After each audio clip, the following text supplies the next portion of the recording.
காலை நேரத்தின் அமைதி இன்னும் வீட்டை விட்டு விலகி இருக்கவில்லை. ஹாலில் இருந்த பெரிய சோஃபாவில் விஷ்ணு அமர்ந்திருந்தான். என்னதான் கங்கா அவனிடம் பேசிக்கொண்டிருந்தாலும் விடியற் காலையில் நடந்த சம்பவத்தின் குழப்பம் இன்னும் அவன் முகத்தில் அப்படியே அப்பட்டமாக தெரிந்தது.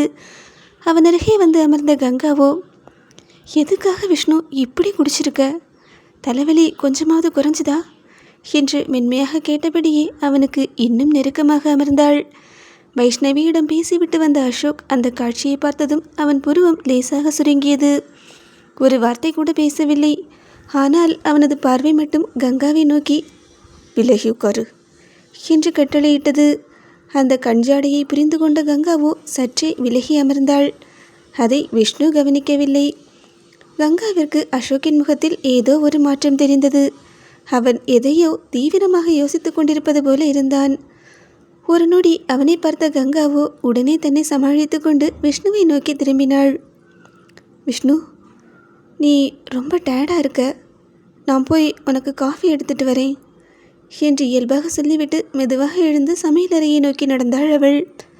அவள் சென்றதையே எதிர்பார்த்து காத்திருந்தது போல அசோக்கும் எழுந்தான். விஷ்ணு, நானும் கொஞ்சம் ரெஸ்ட் எடுத்துட்டு வரேன் என்று சாதாரணமாக சொல்லிவிட்டு தனது அறைக்குள் சென்று கதவை மெதுவாக சாத்தி கொண்டான். அறைக்குள் நுழைந்த அசோகோ குறுக்கும் நடுக்குமாக நடந்தான். அவனது முகத்திலிருந்த அமைதி முழுவதும் மறைந்து குழப்பமும் கோபமும் ஒன்றாக கலந்திருந்தது. எப்படி? என்னை பற்றி கங்கா என்னோட தங்கச்சின்னு அவளுக்கு எப்படி தெரியும்? தலையை அழுத்தி பிடித்து கொண்டவனோ மீண்டும் நடக்க ஆரம்பித்தான். இல்லை, நான் எங்கே மிஸ் பண்ணினேன்? அவளை வேலைக்கு சேர்க்கறதுக்கு முன்னாடி ஒவ்வொரு டீட்டெயிலையும் செக் பண்ணித்தானே சேர்த்தேன். யோசித்து கொண்டே மேசையின் மீதிருந்த ஃபைலை எடுத்தவன் அதன் பக்கங்களை வேகமாக புரட்டினான். Birth certificate, Kanyakumari district, school records, parents ஆக்சிடெண்ட்டில் இறந்ததுக்கான சர்டிஃபிகேட், ஹாஸ்டல் ரெக்கார்ட்ஸ், அப்புறம் சென்னை வந்தது, ஜாப் அப்ளை பண்ணது, எல்லாமே கரெக்டாக தானே இருக்குது.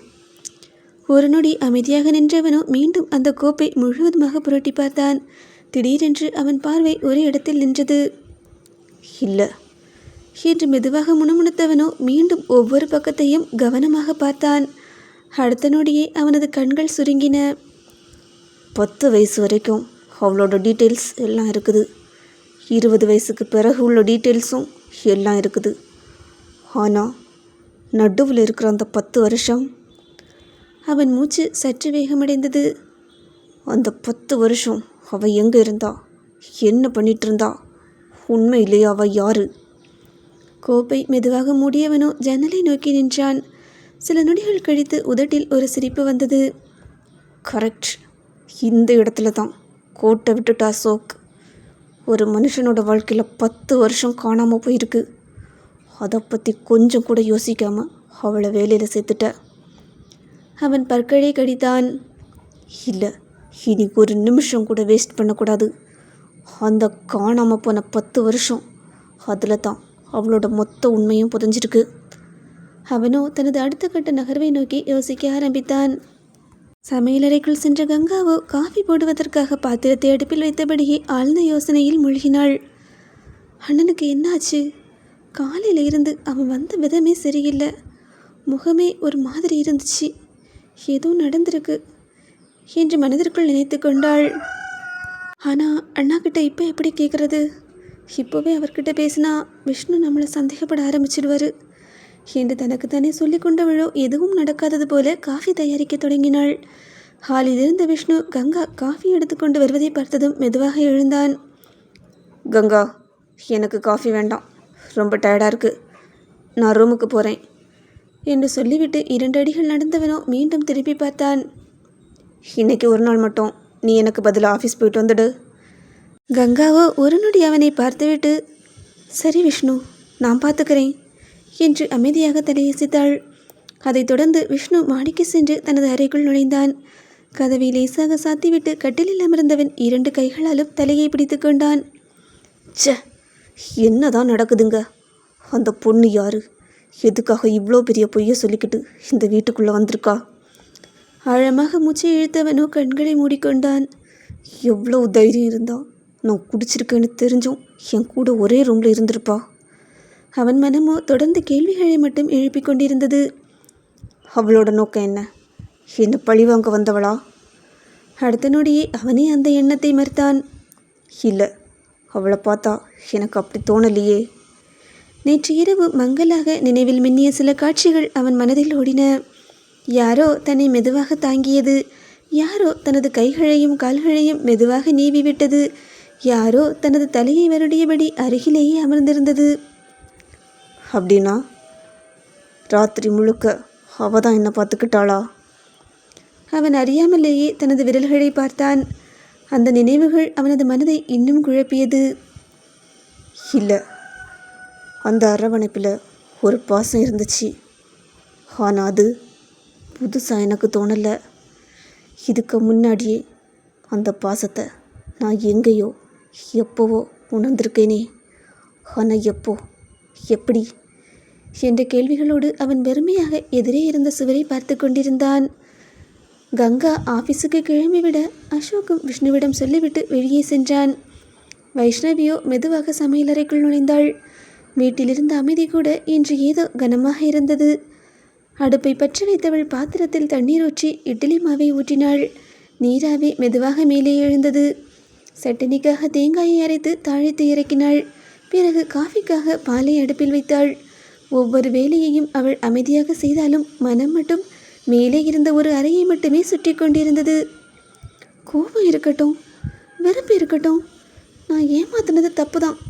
ஆனால் அதுக்காக விடிய காலையிலேயே இப்படி நல்லா குடிச்சிக்கிட்டு இப்போ பொழுது விடிஞ்ச பிறகு கூட ஒரு வாய் சாப்பிடாமல் இருக்கக்கூடாது என்று தனக்குத்தானே சொல்லி கொண்டாள்.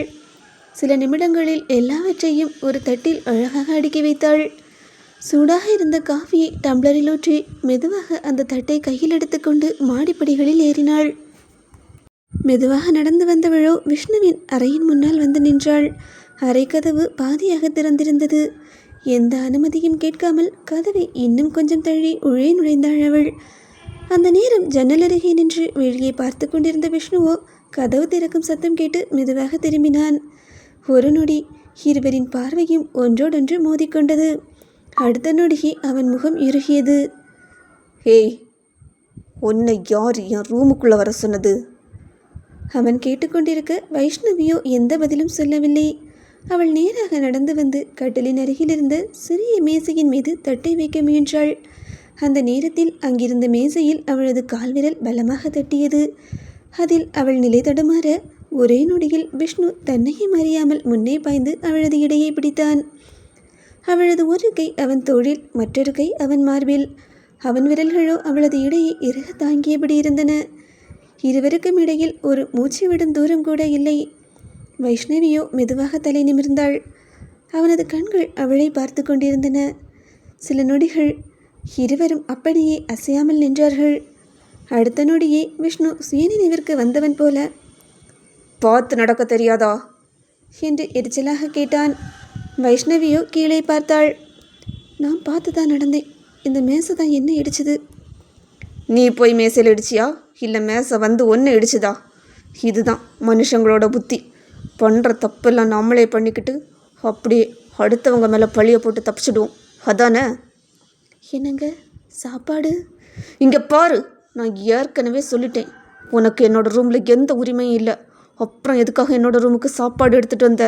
நான் உங்ககிட்ட கேட்டேனா? என்னை பார்த்தா உனக்கு எப்படி தோணுது? நீங்கள் பசியில் இருக்கிற மாதிரி தோணுது. விஷ்ணுவோ அவளை முறைத்து பார்க்க, அப்புறம் வெளியே கோபப்படுற மாதிரி நடிக்கிறீங்கன்னு தோணுது. என்னது, நான் நடிக்கிறேனா? அதை நீ எப்போ கண்டுபிடிச்ச? இப்போது நான் விழுந்தப்போ கீழே விழ விடாமல் பிடிச்சிங்களே, அப்போது. விஷ்ணுவின் முகம் மாறியது. அது யாராக இருந்தாலும் அப்படித்தான் பண்ணியிருப்பேன். அப்படியா? ஆமாம்.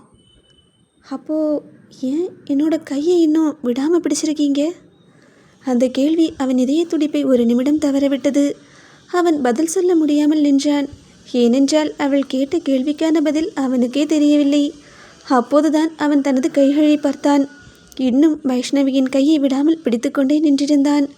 அவளும் தனது கையை விலக்கிக் கொள்ளவில்லை. அவனது விரல்கள் அவளது கையை இறுக பற்றியிருப்பதை உணர்ந்தபடியே அமைதியாக அவன் முகத்தை மட்டுமே பார்த்து கொண்டிருந்தாள் அவள். அந்த நொடி இருவருக்குள்ளும் வார்த்தைகள் எதுவும் இல்லை. ஆனாலும் சொல்லப்படாத ஏதோ ஒன்று அவர்களுக்குள் மௌனமாக ஓடிக்கொண்டிருந்தது. அதே நேரத்தில் ஆஃபீஸுக்கு கிளம்பிய கங்காவோ பாதை வழியில் சென்றபோதுதான் முக்கியமான ஃபைலை விஷ்ணுவின் அறையிலேயே வைத்துவிட்டு வந்தது ஞாபகத்திற்கு வந்தது. அச்சச்சோ, ஃபைலை மறந்துட்டோமே என்று அவசரமாக திரும்பி வந்தவளோ நேராக மாடி ஏறி விஷ்ணுவின் அறைக்குள் நுழைந்தாள். அவள் உள்ளே நுழைந்த அடுத்த நொடியே அவளது கால்கள் அப்படியே நின்றுவிட்டன. விஷ்ணுவோ இன்னும் வைஷ்ணவியின் கையை விடாமல் பிடித்து கொண்டிருந்தான். அவனது விழிகள் அவளது விழிகளை ஊடுருவிக் கொண்டிருந்தன. வைஷ்ணவியும் அவனை மட்டுமே பார்த்து கொண்டிருந்தாள். அந்த காட்சியை பார்த்த கங்காவின் முகத்திலோ ஒரு நொடி அதிர்ச்சி மின்னியது. அவள் வந்தது கூட தெரியாமல் இருவரும் ஒருவரை ஒருவர் பார்த்தபடியே இன்னும் நின்றிருந்தனர்.